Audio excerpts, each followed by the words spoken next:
Welcome. This is Kitty Boitnott of Teachers in Transition and Boitnott Coaching, and this is episode 55 of the Teachers in Transition podcast and YouTube channel.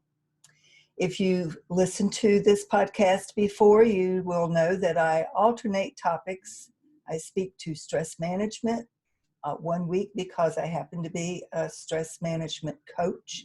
I also speak on alternate weeks to career transition and job search strategies because I'm also a trained and experienced career transition and job search coach. So this week we're talking about career transition and the added challenge of changing careers or looking for a new job during the middle of a pandemic. As I have advised my clients, this is a time when you need to adjust and modify your expectations, because the fact of the matter is, with so much uncertainty, not knowing exactly when, not if, but when, the economy will start to fire back up and companies will start to hire again and restaurants will be open again and some semblance of normal, quote unquote, life gets back on track. Whenever that happens to be, it may be as late as midsummer or early fall before companies start to feel comfortable about bringing on brand new employees. The advantage that you as a job seeker have, if you happen to be in that category, that you're thinking about changing your career or looking for a new job, the advantage that you have is right now, during this sort of period of lull, you have an opportunity to really work hard on getting your resume up to speed and getting it ready for prime time when the time is right. Learning the skill of writing a compelling cover letter that will actually get read instead of tossed into the trash. You've got time to be working on creating a complete and stellar, optimized LinkedIn profile. You have time to be learning what you need to know about interviewing well, and all of those are the basic parts of any job search or career change. Resume, cover letter, LinkedIn, and interview skills. There are also other skills that you need to know about, however, and I teach these skills as part of my Jumpstart Your Job Search 2.0 program. You need to learn how to write your resume for the applicant tracking system. You need to understand what the applicant tracking system's purpose is and how you can work with it, and on occasion, how you may need to work around it.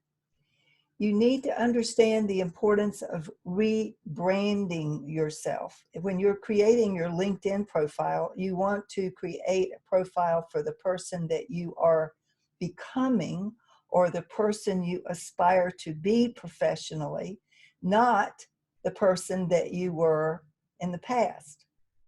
And you need to keep that in mind. That's part of the rebranding process, thinking of yourself differently, because what you aspire to do and be and have in your future career may be very different from what you've been doing for the past or in the present.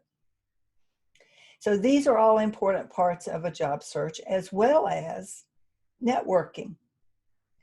And you have the added challenge right now of needing to know how to network virtually, since nobody's meeting in person. It's not even recommended that you meet in person. You would be not doing your part if you were to try to meet someone in person for a networking or coffee date. Everything right now needs to be done virtually. And that means, to the extent that you need to, you use the social media platforms that are available to you.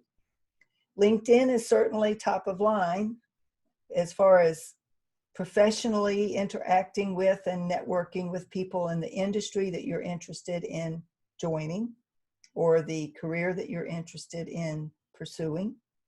But other platforms are viable as well. Facebook, every company has their own Facebook company page, so you need to check that out and follow it so that you can learn what the employees and customers are saying about it. and Twitter as well. Twitter has almost all companies, all major companies at least, are going to have a Twitter page. And the others as well, Pinterest, Instagram, you name it, there's going to be, if it's a business that has any kind of footprint in social media platforms, you'll be able to find that company's page on one of those platforms that you've been using. And the reason you want to follow those companies on those platforms is that on occasion, you'll find out that they are hiring or getting ready to hire quicker on Facebook or Twitter than you might even on LinkedIn, because they start sort of an informal chatter back and forth on those social media platforms, as opposed to posting a major announcement about hiring 1,000 employees in an area on LinkedIn.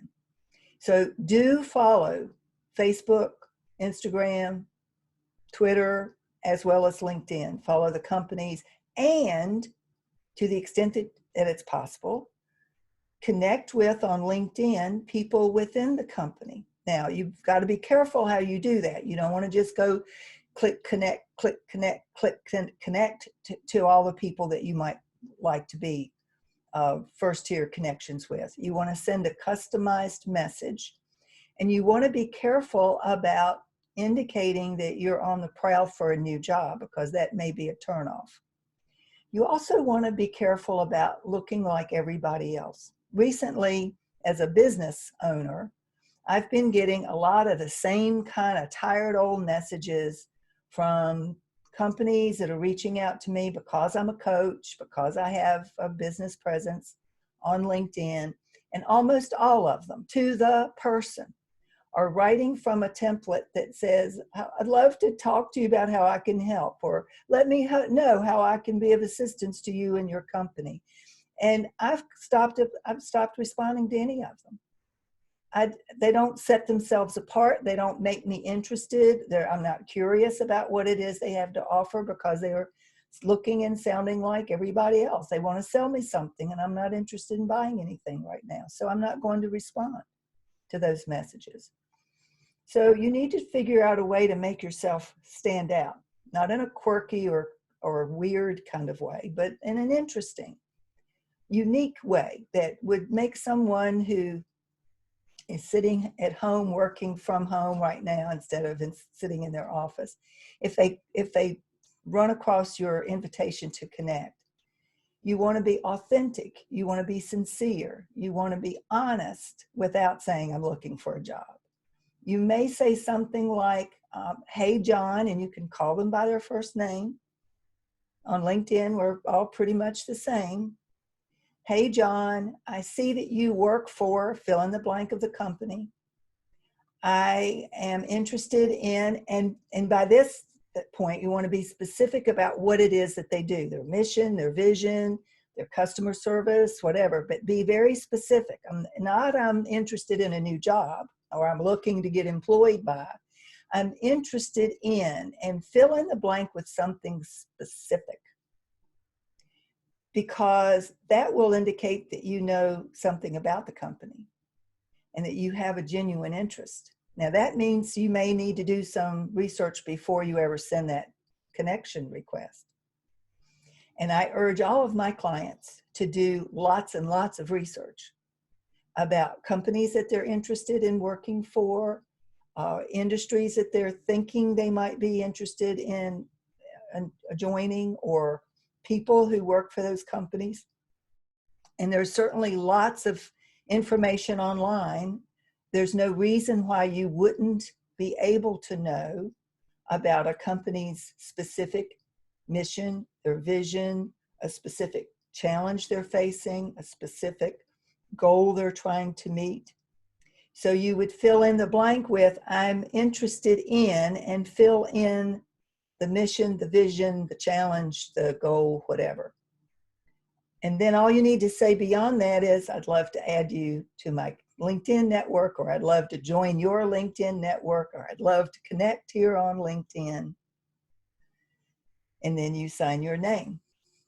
And then you send the connection request. Now, Don't be hurt if you don't get an immediate response. People are busy. People are distracted right now. There's a lot going on. They may or may not be checking LinkedIn every day. They may not be checking it every 3 or 4 days. They may not be checking it but once a week, depending on how busy they are. If you don't hear back from them, don't take it personally. You know, but the thing is, nothing ventured, nothing gained. If you don't send out the invitation, you're certainly never going to be connected. So, give it a shot. And don't be upset if you don't get an immediate response, or if you don't get a response at all. There are plenty of other people on LinkedIn who work for that very same company that you can send a similar message to. And chances are several of them are going to respond.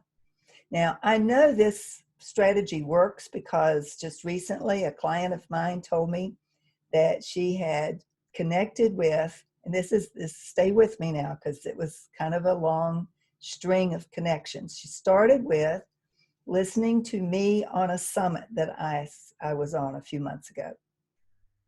I had invited my clients to take a listen to this particular summit.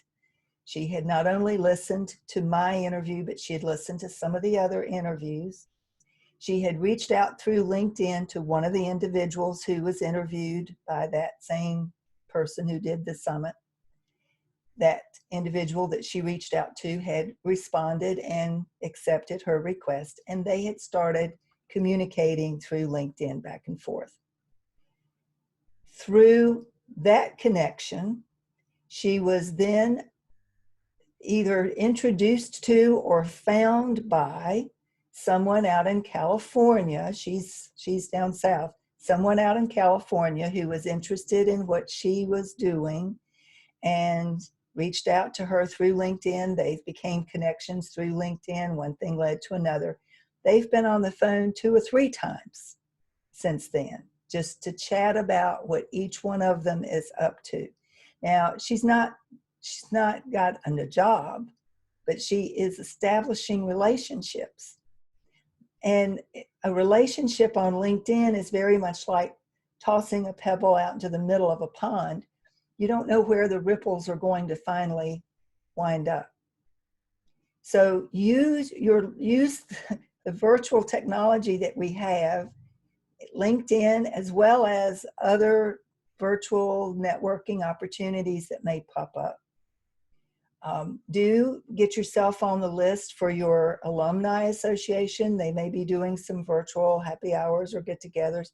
Do find organizations that may be doing webinars or seminars or face-to-face Zoom meetings that you might be able to get yourself invited to or on the calendar for. The main thing is to stay active virtually during this time when you can't be out and about meeting people in person. And then when the time comes that you can get out and meet people in person, you'll have already established a rapport. You will already have hopefully developed some goodwill, a sense of goodwill. And then people will be more willing to meet with you in person and help you to find what it is that you're looking for. The bottom line is, during this time of uncertainty, we have to adjust to the situation that we have. We don't have any control over when or how all of this is going to be resolved. The predictors are from going to open up the 1st of May till we may still be closed down all the way into the fall. Who knows? And there's the possibility of opening up too soon and then having another wave where we have to lock down again. We don't know how any of that's going to play out. And if you're listening to me today, I'm going to suggest that you're probably not one of the people who will be making those big decisions. You're just trying to figure out in your own life how to make a change, how to change your career direction, how to find a new job during this strange time in our history. And what I'm suggesting is that this is a good time, in spite of it not being such a great time, it's a good time to be using your time wisely for laying the foundation, creating the relationships virtually, getting your resume ready so that when people do want it, you'll be ready to shoot it to them in a heartbeat. Learn how to write that compelling cover letter that, again, doesn't look like a template of everybody else. You want to look different. You want to be authentic. You want to be unique. Otherwise, people just aren't going to read it. So do what you can now to lay the foundation, create the plan so that when things do start to open up again, you'll be ready. And also use this time for creating as many meaningful, I'm not suggesting that you just start collecting LinkedIn connections for the heck of collecting connections. You need to make them meaningful, and you need to establish a rapport and a relationship with the folks that you think you might like to meet in person someday down the road, if that's possible. So the main thing is stay in, stay well, be healthy, take care of you, take care of your family. I wrote about the importance of helping your children with their stress if you're a parent who has children at home. We're all in this together. We will get through it. And we just have to be smart about how we use the time we've been given right now. And I'm offering that one way you can be smart is to start preparing for your career change now. Have a good week. Hope to see you next week. Until then, like I said, stay in, stay well, be healthy.